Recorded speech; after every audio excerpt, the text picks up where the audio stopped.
बिस्मिल्लाहिर्रहमानिर्रहीम। आज का हमारा टॉपिक है रेजिड्यू। एक पोल का सिंपल पोल क्या होता है, रेजिड्यू किसी ऑर्डर m का हम किस तरह से निकालते हैं, और अगर हमारे पास g is equal to infinity हो तो हम उस केस में रेजिड्यू किस तरह से निकालते हैं। ये सारे केसेस हम आज डिस्कस करेंगे।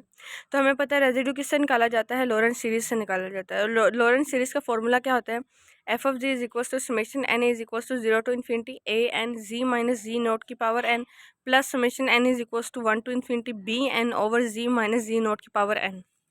यहाँ पे जब हम इसको प्रिंसिपल पार्ट यानी कि जो सेकंड पार्ट है, जब इसको ओपन करते हैं, इसको एक्सपेंड करते हैं, तो जो बी वन जो होता है वन ओवर जी माइनस जी नोट की पावर वन, उसका जो कोफिशिएंट होता है b1, वो हमारे पास बेसिकली रेजिड्यू होता है। तो अगर हम रेजिड्यू एट सिंपल पोल की बात करें तो वो इस तरह से है कि m इज सिंपल पोल यानी कि m is equal to one है। यहाँ पे m is equal to one से क्या मुराद है कि लिमिट जो है वो एंड हो रही है वन के ऊपर। अब F of ji is equal to summation N is equal to zero to infinity A N Z minus Z naught की power N plus summation N is equal to one. देखें यहाँ पे अपर जो लिमिट होगी ना, देखें वह हमने ऊपर तीन केस पढ़े हैं कि अगर हमारे पास कोई ऑर्डर एम हो मतलब कोई फाइनाइट नंबर उसने हमें दे दिया और वहाँ तक हमने चीज़ों को एक्सपेंड करना है। फिर एक है हमारे पास जी इज इक्वल टू इन्फिनिटी यानी कि हमने इन्फिनिटी टर्म्स तक उसको एक्सपेंड करना है। और एक है M is equal to one यानी कि जो हमारे पास लिमिट एंड है ना वो वन पे ही हो रही है, इसलिए मैंने summation N is equal to one लिखा है क्योंकि लिमिट एंड वहाँ पे हो रही है। अंदर आगे बी एन ओवर जी माइनस जी नोट की पावर एन। जब हम summation N is equal to one को ओपन करेंगे तो देखिए यहाँ पे सिर्फ एक ही टर्म एक्सपेंड होगी, तो वो हो जाएगा बी वन ओवर जी माइनस जी नोट की पावर वन। ठीक है, अब हम पूरी टर्म को जी माइनस जी नोट के साथ मल्टीप्लाई करवा देते हैं क्योंकि हमें बी वन चाहिए, यानी कि हमें क्या चाहिए यहाँ पे बी वन, क्योंकि रेजिड्यू होता है, हम बी वन को सेपरेट करना चाह रहे हैं। जब हम मल्टीप्लाई करेंगे तो ये आ जाएगा Z minus ji naught into F of ji is equals to Z minus ji naught summation N is equals to zero to infinity A N Z minus ji naught की power N plus B one. अब हम दोनों sides पे क्या करेंगे, limit apply कर देंगे। जैसे लिमिट अप्लाई करेंगे तो लिमिट हम अप्लाई करेंगे जी से जी नोट तक, तो limit ji approaches to ji naught Z minus ji naught F of ji is equals to limit ji approaches to ji naught summation Z minus Z N is equals to zero to infinity A N Z minus ji naught की power N plus B one. ठीक है, अब इस पूरी term के ऊपर देखें, ये जो फर्स्ट टर्म है इसके ऊपर जब लिमिट अप्लाई होगी यानी जी के यहाँ पे जी नोट अप्लाई करेंगे तो जी नोट माइनस जी नोट क्या हो जाएगा, ज़ीरो। तो पूरी की पूरी टर्म जो पहली है वो ज़ीरो हो जाएगी, तो इस साइड पे रह जाएगा सिर्फ राइट हैंड साइड पे रह जाएगा बी वन। तो B one is equals to आ जाएगा limit ji approaches to ji naught Z minus ji naught F of Z. अब अगर आपके पास कोई भी इस तरह से आ जाए कि अब इस साइड पे लिमिट अप्लाई नहीं करनी, क्योंकि एफ ऑफ जी देखें हमारे पास वेरी करता है, फंक्शन हमारे पास कोई भी एक नहीं हो सकता, फंक्शन हमारे पास वेरी कर सकता है और हमारे पास जी नोट का पॉइंट भी वेरी कर सकते हैं। ठीक है, साइड जो राइट साइड पे टर्म्स थी वो कॉन्स्टेंट टर्म्स थी, ए एन कोई कोफिशिएंट है, कांस्टेंट है। जी माइनस जी नोट यहाँ पे तो कोई भी लिमिट है वो तो माइनस हो जाएगी, वो तो कैंसिल आउट हो जाएंगी। ठीक है, तो इस केस में हमारे पास जो फंक्शन है वो वेरी करता रहता है, इसीलिए आपके पास अगर कहीं पे भी आपको M is equal to one की बात हो, यानी कि सिर्फ बी वन वाला जो टर्म है, जो जी माइनस जी नोट वाला टर्म है प्रिंसिपल पार्ट, वो एक ही हो, तो वहाँ पे आपने रेजिड्यू का डायरेक्ट फार्मूला ये भी लगा सकते हैं। आपको फिर उसको लॉरेंट सीरीज के एक्सपेंड करके उसका कोफिशिएंट निकाल के इतना लेंथी प्रोसीजर करने की ज़रूरत नहीं होगी। आप डायरेक्ट ये फार्मूला लगाएंगे और आप फिर अपना रेजिड्यू निकाल लेंगे। इसके अब हम एक एग्जांपल देख लेते हैं कि यहाँ पर भी देखें एफ ऑफ जी उसने दिया है जी square plus two over G plus three की पावर वन। तो ये जो पावर वन है ये इंडिकेट कर रही है यहाँ पे M is equal to one लिया गया है, क्योंकि हमें पता है कि यहाँ पे जो नीचे डिनोमिनेटर में जी की पावर है मैक्सिमम वो वन है, तो यहाँ पे M is equal to one लिया गया। सिंपल पोल की बात हो रही है, तो हम डायरेक्टली फार्मूला लगाएंगे जो हमने निकाला था, B one is equal to limit ji approaches to ji naught Z minus ji naught into F of Z. Function है हमारे पास Z square by two ji square plus two over Z by three, Z plus three, और हमारे पास जी note यहाँ पे क्या है, जब भी आपने यहाँ पे जी नोट निकालना है तो आप जो डिनोमिनेटर में टर्म होगी जी वाली सिंपल पोल के केस में आप उसको इक्वल टू ज़ीरो रखेंगे। जब इक्वल टू ज़ीरो रखेंगे तो यहाँ से वैल्यू आ गई जी इक्वल टू माइनस थ्री। अब जहाँ पे जी नोट लिखा हुआ है, जी लिखा हुआ है क्योंकि ये हमारे पास लिमिट है, तो वहाँ पे उसकी जहाँ पे हम लिखेंगे minus three, minus into minus plus हो जाएगा, तो जी प्लस थ्री डिनोमिनेटर वाले जी प्लस थ्री से कैंसिल हो जाएगा।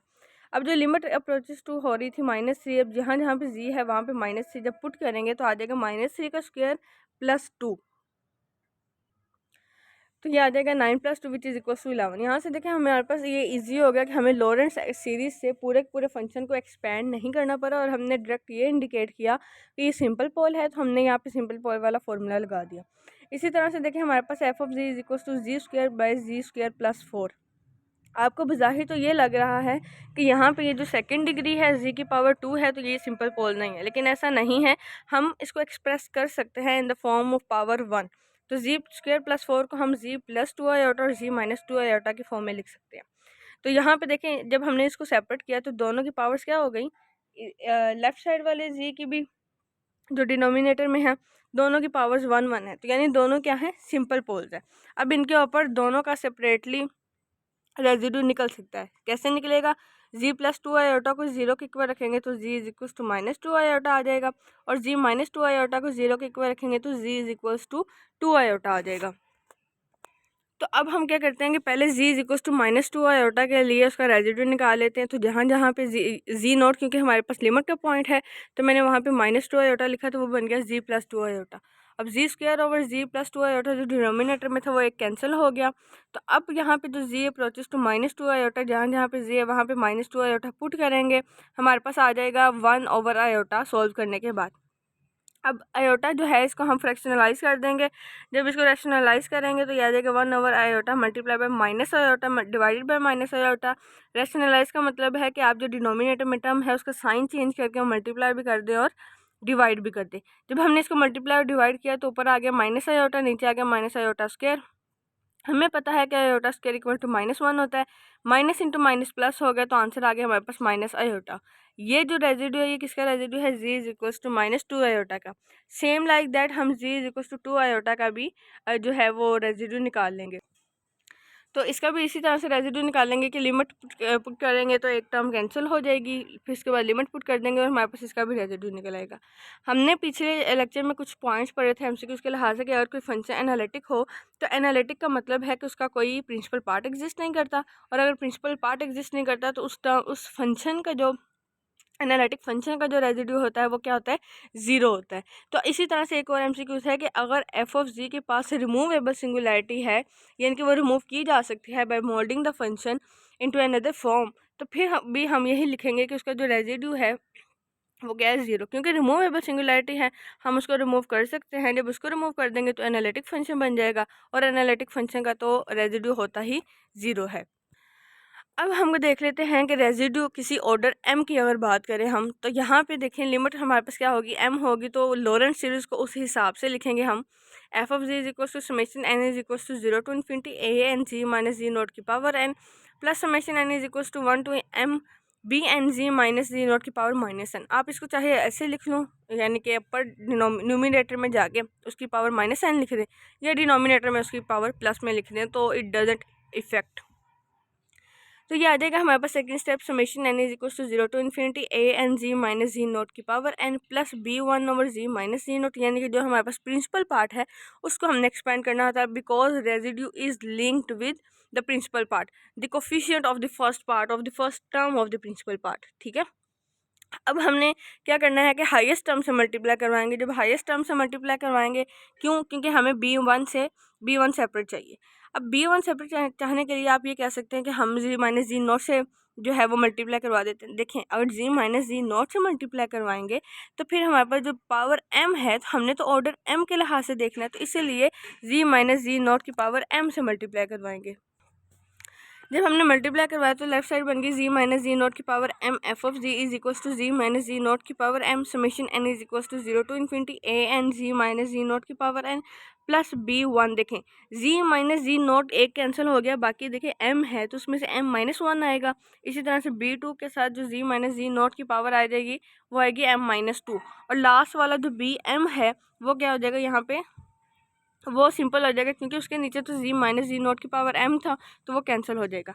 इसको हमने नाम दे दिया इक्वेशन 1 का। तो किसी भी पॉलिनोमियल की जितनी पावर होती है ना, उतनी बार ही डिफ्रेंशिएशन करने से वो वेरिएबल ख़त्म होता है और कांस्टेंट आ जाता है। ठीक है, क्योंकि अगर देखें मिसाल के तौर पे आपके पास है किसी भी फंक्शन की पावर है 2, ठीक है। तो आप उसको डबल डेरिवेटिव करेंगे तो लास्ट में आपके पास फंक्शन बच रहा है। अगर आप उसको डेरिवेट नहीं करेंगे तो वो पावर 2 ही रहेगी।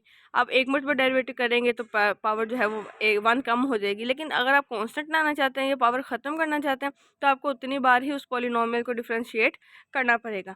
हमें यहाँ पे b1 चाहिए, तो अगर लिमिट अप्लाई करेंगे तो लेफ्ट हैंड साइड की तो सारी लिमिट ही 0 हो जाएगी। ठीक है, z is equal to G approaches to ji naught जब करेंगे तो देखिए ना b1 के साथ है z माइनस जी नोट। ठीक है, तो ये तो जी नोट माइनस जी नोट 0 बन जाएगा। तो इसीलिए हम यहाँ पे क्या करेंगे कि इसको दूसरे तरीके से सोल्व करेंगे।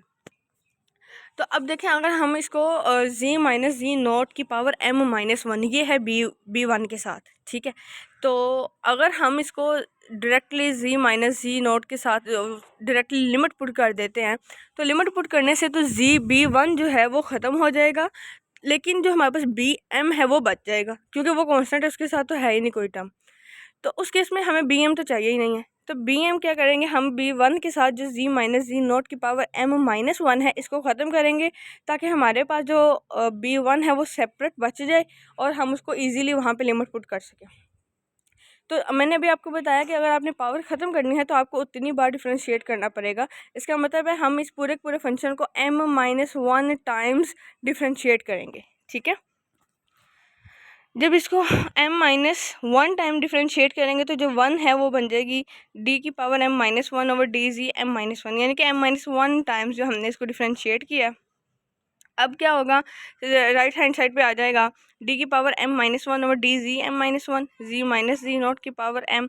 अब फर्स्ट टर्म तो वैसे ही रहेगी ना, फर्स्ट टर्म के ऊपर तो कोई जो है वो फ़र्क नहीं पड़ेगा। सेकेंड टर्म में b1 के साथ क्या आ जाएगा, m माइनस 1 का फिक्टोरियल आ जाएगा। क्यों, देखिए मैंने साइड पे लिखा भी हुआ है एफ ऑफ जी, मिसाल के तौर पे है जी स्क्वायर।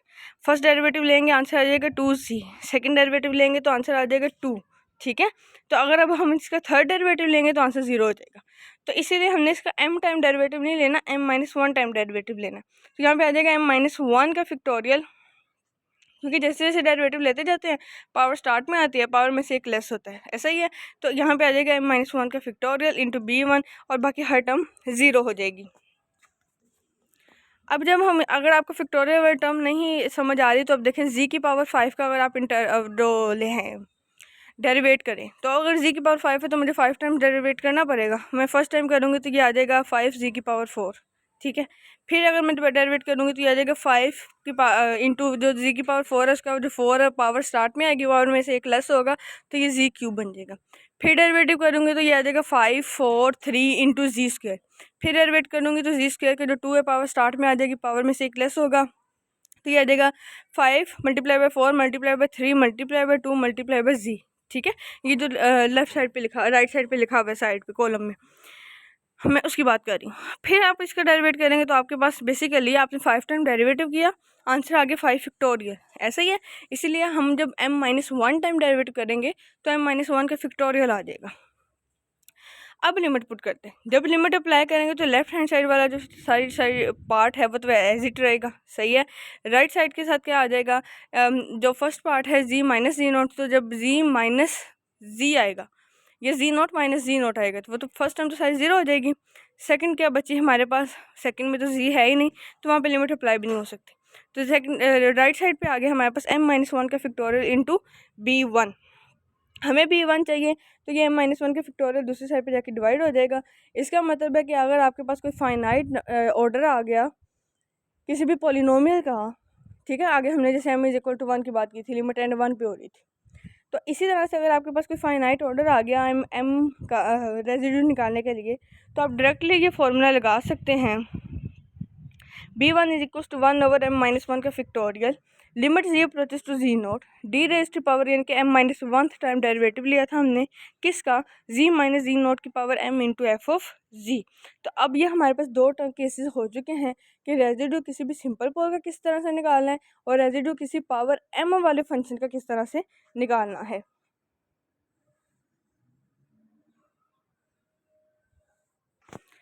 इसकी अब हम एक एग्जांपल देख लेते हैं। F of ji is equal to Z की पावर माइनस 4 ई रेस्ट की पावर आयोटा ए जी, उसने कहा आप इसका जो है वो रेजिड्यू निकालें। जब हमने देखा तो नीचे जो डिनोमिनेटर है वो जी की पावर 4 है, ठीक है। तो z की पावर 4, अगर आप यहाँ पे देखेंगे हम इसको तोड़ के लिखते हैं z इंटू जी इंटू जी इंटू जी, तो हर जहाँ पे z इक्वल टू 0 पुट करेंगे तो आपके पास तो रेजिड्यू 0 आ जाएगा। तो अब हम यहाँ पे देखें हमारे पास, क्योंकि एक फाइनाइट नंबर ऑफ टर्म के लिए यानी कि ऑर्डर m के लिए भी हमारे पास एक फार्मूला, उस फार्मूला को यूज़ करते हैं। यूज़ करेंगे तो वहाँ पे है 1/m minus factorial, m minus 1 का फिक्टोरियल। यहाँ पे m क्या है 4, तो ये आ जाएगा 4 माइनस 1 का फिक्टोरियल। लिमिट क्या है, हम जो डिनोमिनेटर होता है उसको 0 के इक्वल रख के वहाँ से वो देख रहे होते हैं। तो यहाँ पे तो z इज इक्वल्स टू क्या है 0, लिमिट क्या है z अप्रोचेस टू 0। d की पावर m माइनस 1 है तो यहाँ पे 4 minus 1 divided by d, z की पावर m माइनस 1 होता है, यहाँ पे आ जाएगा 4 माइनस 1। फिर होता है z माइनस z नॉट की पावर m, ठीक है। तो यहाँ पे z नॉट क्या है हमारे पास 0 है, तो ये आ जाएगा z माइनस 0 की power 4 into F of Z होता है, और एफ ऑफ जी हमारे पास है E raised power iota A Z divided by Z की पावर 4। ये जो न्यूमिनेटर और डिनोमिनेटर में जो जी की पावर 4 है ये कैंसिल आउट हो जाएंगे। अब हमारे पास आ जाएगा, हमने थर्ड डेरिवेटिव लेना है E raised power iota A जी का।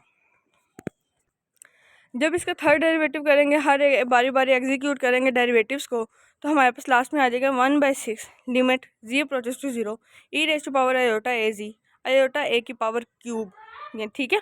अब इसमें क्या करेंगे, हम लिमिट अप्लाई कर देंगे। अंदर जब हम ई रेस्ट यहाँ पे जी इज इक्वल टू 0 पुट करेंगे तो ई रेस्ट पावर 0 इक्वल टू 1 हो जाएगा। तो आंसर आ जाएगा हमारे पास आयोटा ए क्यूब, ठीक है, और 1/6। अब आयोटा क्यूब जब आएगा तो आयोटा स्केयर इंटू आयोटा लिख सकते हैं, और आयोटा स्केयर होता है -1 के इक्वल, ठीक है। तो वहाँ पे आ जाएगा माइनस आयोटा ए क्यूब ओवर 6, ये हमारे पास आंसर आ जाएगा। नेक्स्ट फंक्शन है हमारे पास, एग्जांपल है ये आप खुद करेंगे। F of ji is equal to ji square minus 2z over G plus 1 का square into G square plus 4। तो ये एग्जांपल आपने खुद करनी है, लेकिन फिर भी आपको थोड़ा सा बता देती हूँ कि इसमें आपको ना पोल ऑफ ऑर्डर 1 भी 2 तरह के मिलेंगे, पोल ऑफ ऑर्डर m भी मिलेंगे, तो फिर आपने उस हिसाब से फार्मूला लगा लेना है। ऑर्डर 1 है तो इसका मतलब सिंपल पोल वाला फार्मूला लगेगा, और ऑर्डर m है तो ऑर्डर m वाला फार्मूला लगेगा। अगर आप लेफ्ट साइड पे कोई वैल्यू लिखना चाहते हैं तो फिर आप इसको इस तरह से डिनोट कर सकते हैं कि आप रेजिड्यू फाइंड कर रहे हैं फंक्शन एफ ऑफ जी का एट द पॉइंट -1, या रेजिड्यू फाइंड कर रहे हैं फंक्शन एफ ऑफ जी का at the point of 2 iota, तो आप इस तरह से इसको डिनोट कर सकते हैं। अब हम नेक्स्ट वीडियो में देखेंगे कॉची रेजिड्यू थ्योरम या कॉची फंडामेंटल थ्योरम, जो इस तरह के रेजिड्यू के रिलेटेड थ्योरम्स हैं वो करेंगे, ताकि ये रेजिड्यू वाला हमारा टॉपिक कवर हो जाए।